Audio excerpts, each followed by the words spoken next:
जय हिंद, नमस्कार दोस्तों। आज की वीडियो में हम देखने वाले हैं कॉन्ट्रैक्टर की होल्डिंग किस प्रकार वर्क करती है। दोस्तों होल्डिंग क्या होती है आप सभी को पता ही होगा।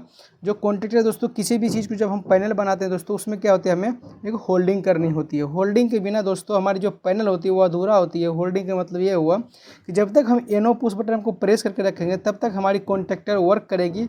जैसे ही हम एनो पुश बटन को छोड़ेंगे उसी टाइम हमारी जो कॉन्ट्रैक्टर दोस्तों उस कॉन्ट्रैक्टर हमारी ऑफ हो जाएगी।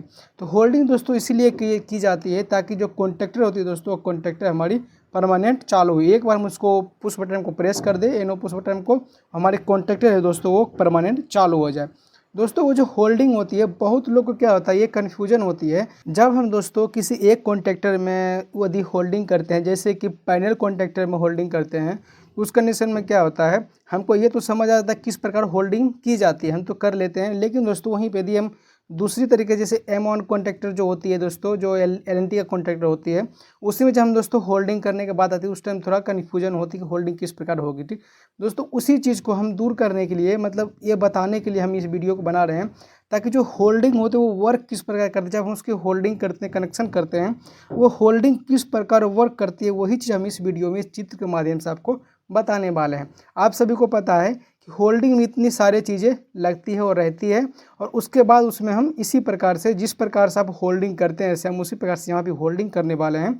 बस सिर्फ हम आपको ये बताएंगे कि वह वर्क किस प्रकार करती है। जब हम पुश बटन को छोड़ देते हैं तो फिर कॉइल को सप्लाई किस प्रकार मिलती है, और जब हम पुश बटन को, जहाँ पे हम होल्डिंग नहीं करते हैं, और वहाँ पे जब पुश बटन को हम प्रेस करते हैं उसके बाद छोड़ते हैं तो कॉन्ट्रैक्टर किस प्रकार बंद होती है, तो वो सब चीज़ हम देखने वाले हैं। ठीक दोस्तों, सबसे पहले क्या करते हैं, आपको पता है जो कॉइल, हमारे कॉन्ट्रैक्टर का जो कॉइल होता है उसमें दो पॉइंट होती है, एक A1 A2 A2 होती है। ठीक, उसमें क्या करते हैं, एक जो पॉइंट होती है दोस्तों उसमें हमें जो 440 मतलब 415 वोल्ट की है, तो उसमें हमें दो फेस देनी होती थी। एक फेस दोस्तों हम क्या करते हैं, डायरेक्ट यहाँ से कोई भी फेस इसमें देनी होती है, तो हम क्या करते हैं, इसको पहले एक डायरेक्ट फेस इसको दे देते हैं। फिर इसको बाद यहाँ से कंट्रोलिंग वायरिंग करने हम स्टार्ट करेंगे। ठीक, तो हम क्या करते हैं, यहाँ से एक फेस को लेते हैं दोस्तों, यहाँ से लेके L1 को लेके, और उसके बाद यहाँ से लेके आके हम सीधा A1 जो पॉइंट है दोस्तों, उसको हम A1 सब मतलब L1 का जो सप्लाई दोस्तों उसको हम दे देते हैं। ठीक, तो ये तो दोस्तों सभी चीज़ में होती है। अभी हम क्या करेंगे, कंट्रोलिंग वायरिंग करेंगे। तो एक एक चीज़ हम आपको बताते हैं दोस्तों। यहाँ जो लिखा हुआ L1 मतलब OLR लिखा हुआ, तो ये हमारे ओवरलोड रिले है, मतलब ओवरलोड रिले की NC पॉइंट है ये। ठीक, उसके बाद यहाँ जो ये हमारी NC पुश बटन है, ये हमारी NO पुश बटन है, और ये जो दोस्तों है ये हमारी कॉन्ट्रैक्टर की NO है। आप सभी को पता है होल्डिंग हमारी इसी मतलब इसके माध्यम से ही होती है। अब बाकी ये जो दोस्तों टर्मिनल है ये सभी हमारे L1 L2 L3 है, और यहाँ पे आउटपुट में हमारी L1 L2 L3 है। ठीक, और यहाँ दोस्तों हम मैग्नेटिक कोयल बनाए हैं, और ये जो पट्टी है दोस्तों, जब इसमें मैग्नेट बनेगी तो ये पॉइंट को सभी अपनी ओर, इसको अपनी ओर खींचेगी। जब इसको अपनी ओर खींचेगी दोस्तों, ये जो कॉन्ट्रैक्टर के जितनी भी पॉइंट होती है वो सभी एनो में होती है।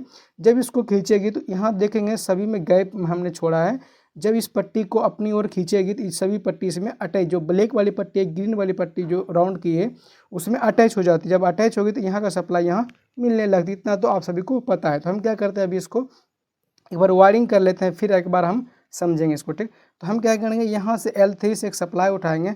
L3 से उठा कर हम पहले OLR में देते हैं। ठीक, तो यहाँ से हम एक सप्लाई उठाते हैं, सीधा यहाँ OLR में दे दिए दोस्तों। उसके बाद इसके आउटपुट से आपको पता है NC में जाती है, तो यहाँ से भी हम NC में दे देते हैं।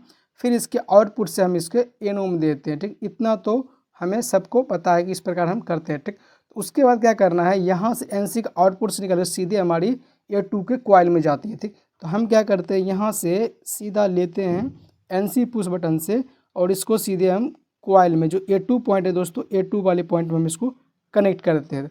इस कंडीशन में अभी क्या हुआ, जब हम इस पुश बटन को प्रेस करेंगे तो हमारी कॉन्ट्रैक्टर ऑन रही, जैसे ही छोड़ेंगे हमारी कॉन्ट्रैक्टर ऑफ हो जाएगी।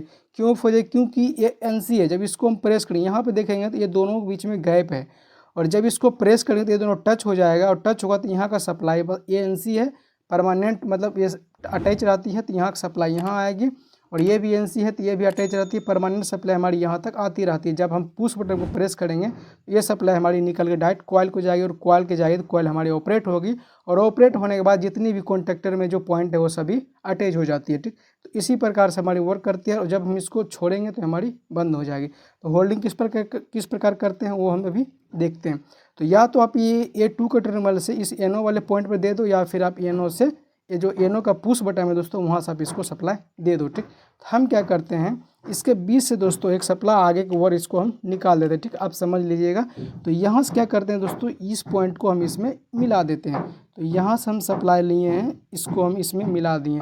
यहाँ मिला या फिर यहाँ मिला, कोई दिक्कत नहीं है। ठीक, तो अभी क्या हुआ, अभी भी हमारी होल्डिंग ने, अभी भी हम इस पुश बटन को प्रेस करेंगे तो हमारी वही प्रोसेस है, जब तक प्रेस करेंगे तब तक चालू है, तब छोड़ेंगे बंद हो जाएगा। ठीक, उसके बाद हमको क्या करना है, ये जो दूसरी पॉइंट है दोस्तों, एनो का जो दूसरी पॉइंट है, उस पॉइंट को हमें एक डायरेक्ट सप्लाई देनी। डायरेक्ट मतलब परमानेंट सप्लाई यहाँ पे, एक कंटिन्यू सप्लाई यहाँ पे रहनी चाहिए। ठीक, उसके लिए हमें क्या करना है, या फिर एनसी के इनपुट से, एनसी से दोस्तों उसके आउटपुट से दे सकते हैं, या फिर एनओ के इनपुट से दे सकते हैं। ठीक, हम क्या करते हैं, एनसी के आउटपुट जो है दोस्तों, वहाँ से एक सप्लाई देते हैं। ठीक, तो यहाँ से हम लेके इस प्रकार लेकर आएंगे और यहाँ से इस पुश बटन में इसको हम प्रेस कर देंगे, मतलब ज्वाइंट कर देंगे।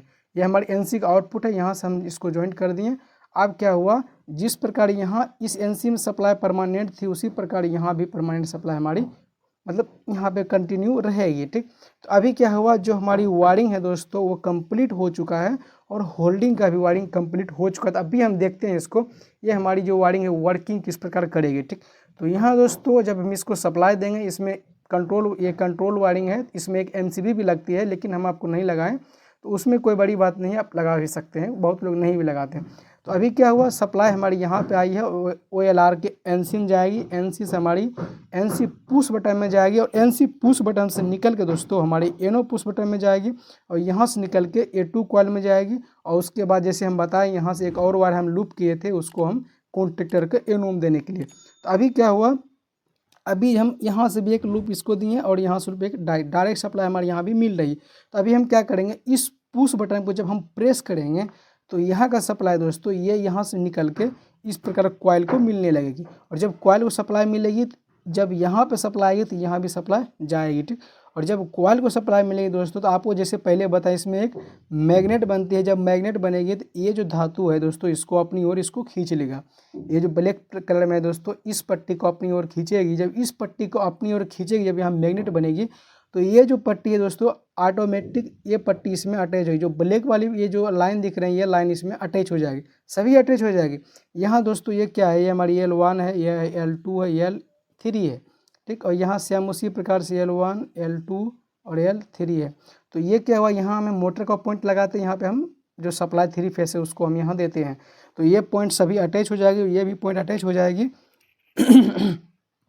तो उस कंडीशन में क्या होगा, जब इस पुश बटन को हम छोड़ देंगे तो ये कॉन्ट्रैक्टर क्या होगा, जब ये अटैच होगा ये भी अटैच होगा, तो यहाँ का सप्लाई यहाँ थी और यहाँ का सप्लाई यहीं थी। जब ये अटैच होगा तो ये दोनों सप्लाई आपस में जुड़ जाएगी। जब ये आपस में जुड़ जाएगी, जब इसको हम छोड़ देंगे तो ये सप्लाई दोस्तों इस एनो से कंटिन्यू मिलती रहेगी, मिलने लगेगी और मिल के इस कॉइल को चलने लगेगी। मतलब कि जब इस पुश बटन को छोड़ेंगे तो यहाँ का सप्लाई यहाँ आना बंद, और उसके बाद ये जो सप्लाई दोस्तों इस एनो से आएगी और एनो से आके इस पॉइंट पर आएगी। और ये पॉइंट हम कहाँ कनेक्ट किए हैं, कॉन्ट्रैक्टर के A2 के कॉइल पे।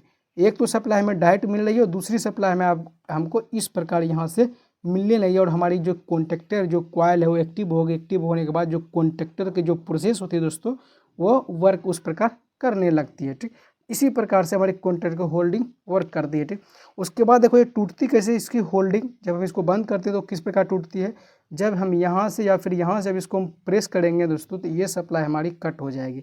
ये जो दोस्तों सप्लाई है, ये हमारे दोस्तों सप्लाई एक बार यदि कट हो गई तो ये परमानेंट अपने आप पूरी बंद हो जाएगी। तो यहाँ से हम क्या करते हैं, सिम पुश बटन को हम जब प्रेस कर देते हैं तो ये सप्लाई होल्डिंग यहाँ से सप्लाई यहाँ आना बंद हो जाती है कुछ टाइम के लिए। जब इसको छोड़ दें फिर अपनी पोजीशन पे आ जाती है और फिर से ये सप्लाई यहाँ आकर रुक जाती है, लेकिन वो चलेगी जब तक इसको प्रेस नहीं करेंगे तब तक नहीं चलेगी।